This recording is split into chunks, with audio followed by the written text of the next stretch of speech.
if we actually plug in for an infinite amount of rectangles, we'll get the right answer.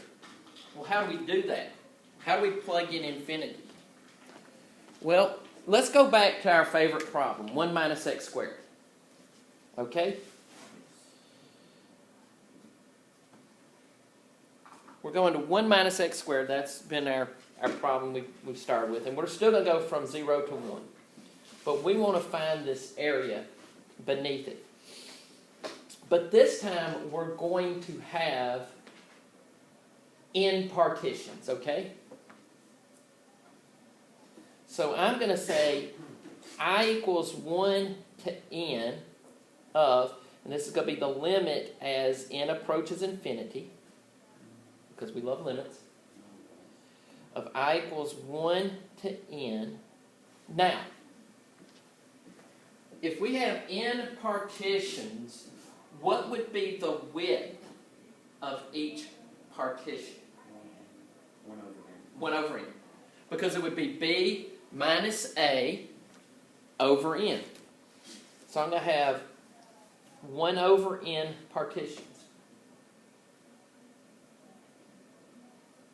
All right, now, let's do a right-hand Riemann sum here. A right-hand Riemann sum, I'm going to have f of I over n.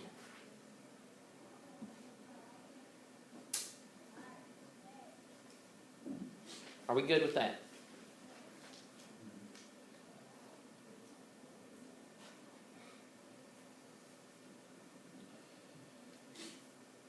Okay, now, also remember that n is a constant.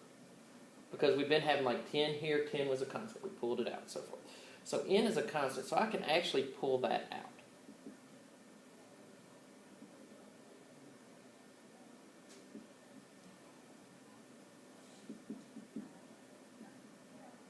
And again, what would f of I over n be?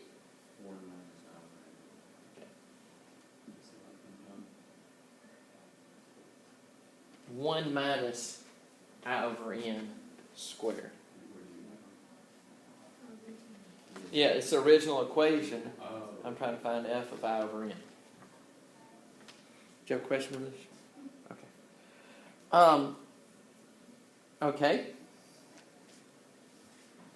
Well, this would be 1 over n. I equals 1 over n. Okay. 1 minus I squared over n squared.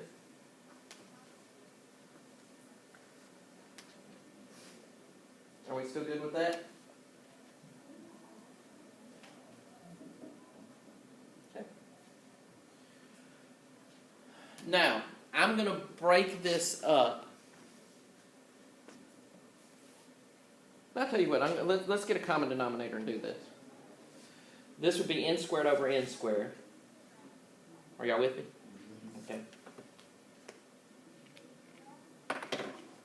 So it's going to be 1 over n times the sum of I equals 1 to n of n squared minus I squared over n squared. Hold on, let me think just a second.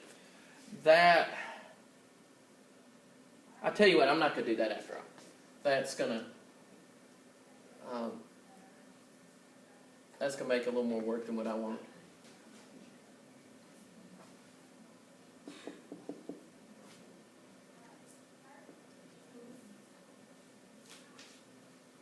Okay, I'm just going to split it up into two. I think that's, I was looking at it and thought that one way would be easier, but it's not. Okay. We still supposed to have the distance approaching infinity last time. Yeah, thank you.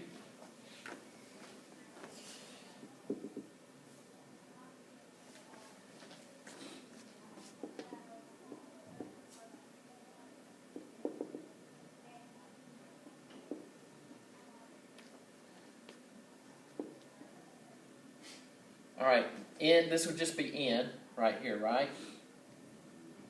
All right. Now, this is going to be the formula itself. N times n plus 1 times n plus 2, no, 2n plus 1 all over, yeah, well, it's going to be n squared times 6.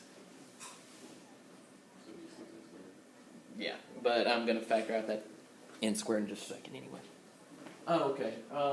Let me, I think I got time to do one more step and then we probably won't finish. I'm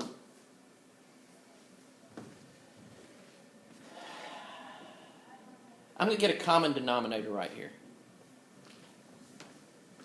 Now, limit as n approaches infinity of 1 over n times, this will be 6n, that's a lot like an m, 6n cubed over 6n squared. All right, now, it's going to be minus, and I'm going to have to do this product right here in 2 steps. So it's going to start off as being n squared plus n times 2n plus 1, right? Which is going to be the limit as n approaches infinity of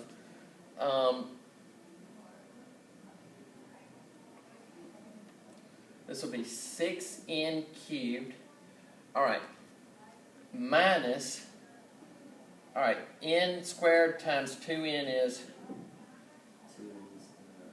2n cubed, all right, plus n squared, plus 2n squared, plus n, and then I'm going to put it over 6n cubed.